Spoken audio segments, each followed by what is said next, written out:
Isinagawa ng Regional Medical and Dental Unit 13, katuwang ang Butuan City Medical and Dental Team, ang libreng serbisyong medikal sa ilalim ng roving team visitation sa BCPO Headquarters, Butuan City, nito lamang Setyembre taong kasalukuyan.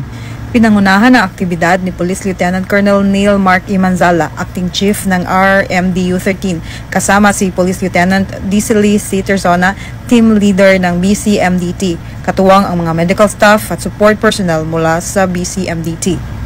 Kabilang sa mga serbisyong ibinigay ay ang basic laboratory test, medical consultation, dental services at iba pa. Ayon kay Police Colonel Romel D. Villamor, City Director ng BCPO, malaking tulong ang serbisyong ito para sa kapakanan at kalusugan ng mga pulis na patuloy na nagsiserbisyo sa publiko.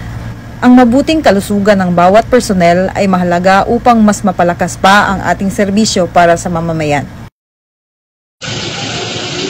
Mula dito sa Police Regional Office 13, ako ang TNN News Correspondent, Police Staff Sergeant Iris Joy Laureto, alagad ng batas, taga-taguyod ng Balitang Pulis.